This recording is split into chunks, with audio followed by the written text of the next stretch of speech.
आणि यानंतर आपण बातम्यांचा घेऊया सविस्तर आढावा। बुलेटिनच्या सुरुवातीला बातमी आहे आखाती देशांमध्ये सुरू असलेल्या युद्धाची। अर्थातच हे युद्ध सुरू होऊन आता जवळपास 10 दिवस पूर्ण होत आलेले आहेत आणि या युद्धामध्ये कोणीही माघार घ्यायला तयार नाही आणि अर्थातच त्यामुळे हे युद्ध जे आहे, ही जी परिस्थिती आहे, हे अधिकाधिक चिघळण्याची परिस्थिती निर्माण झालेली आहे। कारण की इराण असेल, इस्रायल असेल, अमेरिका असेल, या दोघांकडून एकमेकांवर हल्ले प्रतिहल्ले हे सध्या सुरूच असल्याचं सध्या पाहायला मिळते आणि या सगळ्या पार्श्वभूमीवर हल्ले अधिक तीव्र केले जात आहेत। या युद्धात इराणचं अधिकाधिक नुकसान करण्याच्या दृष्टीनं इस्रायलनं इराणच्या तेल शुद्धीकरण प्रकल्पांना लक्ष्य करायला सुरुवात केली। इस्रायलनं इराणची राजधानी तेहरानमधील एका तेल शुद्धीकरण प्रकल्पावर आणि तेल डेपोवर जोरदार हल्ला केला। हा हल्ला इतका तीव्र होता की तेहरान आणि शेजारील कारज शहर स्फोटामुळे हादरलं होतं। त्यामुळे आकाशात आगीचे आणि धुराचे मोठे लोळ उठले होते।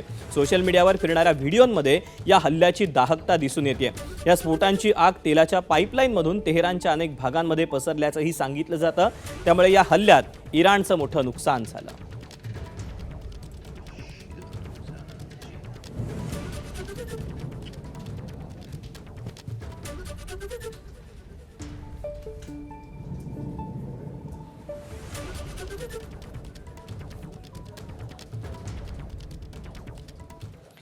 इस्रायलकडून इराणच्या तेल साठ्यांना सध्या लक्ष्य करण्यात येत आहे।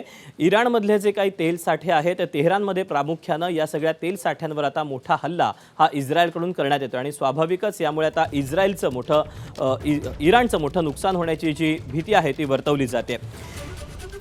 इस्रायल आणि अमेरिकेनं तेलांच्या विहिरीवर क्षेपणास्त्र डागलेली आहेत तेहरानमधल्या आणि त्यामुळे 3 तेलांच्या विहिरींना एकाच वेळी आग लागली होती। ही आग आजूबाजूच्या परिसरातही वेगानं पसरली आणि हे धुराचे लोळ आकाशापर्यंत पोहोचले।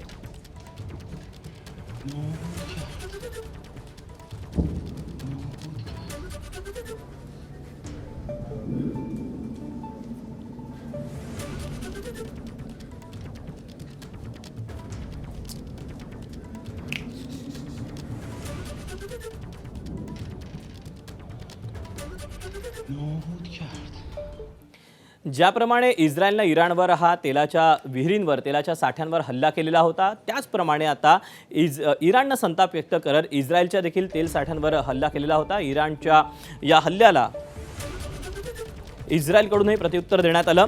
इस्रायलच्या हल्ल्याचा बदला घेत इराणनं तेल अवीपासून 90 किलोमीटर अंतरावरील हायफा रिफायनरीवर क्षेपणास्त्र डागली। या हल्ल्यामुळे तेल शुद्धीकरण प्रकल्पात मोठा स्फोट झाला आणि शेजारचा बराचसा परिसर आगीच्या भक्ष्यस्थानी सापडला। या हायफा बंदराचं व्यवस्थापन अदानी पोर्ट्स कंपनीकडून केलं जातं। युद्धाला तोंड फुटल्यानंतर बंदर आणि तिथल्या कर्मचाऱ्यांना धोका नसल्याचं कंपनीनं एका निवेदनाद्वारे जाहीर केलं होतं। मात्र बंदरापासून हाकेच्या अंतरावर झालेल्या भीषण हल्ल्यानंतर हायफा बंदराच्या सुरक्षेचा प्रश्न हा पुन्हा एकदा ऐरणीवर आलेला आहे।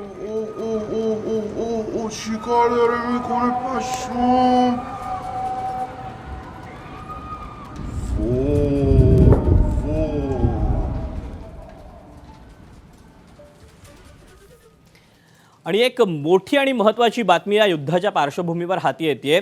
इराणमधलं खर्ग जे तेल निर्मितीचं मोठं केंद्र आहे ते बेट अमेरिकेनं ताब्यात घेतल्याचा दावा केलेला आहे।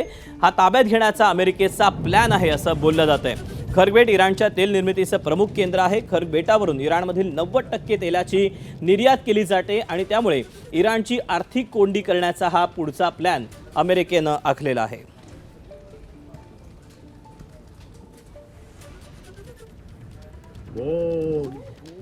इस्रायल आणि इराणच्या या सगळ्या हल्ल्यामध्ये, या सगळ्या युद्ध परिस्थितीमध्ये अमेरिका देखील मागे नाही आहे। अमेरिकेनं आता इराणच्या अनेक प्रमुख शहरांवर विविध भागांमध्ये क्षेपणास्त्र डागायला सुरुवात केलेली आहे आणि त्याची दृश्य देखील आता समोर आलेली आहेत।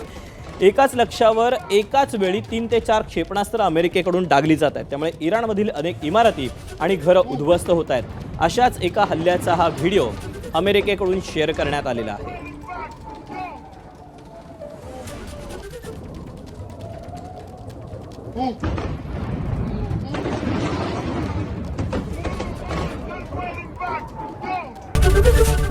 एबीपी माझा, उघडा डोळे बघा नीट।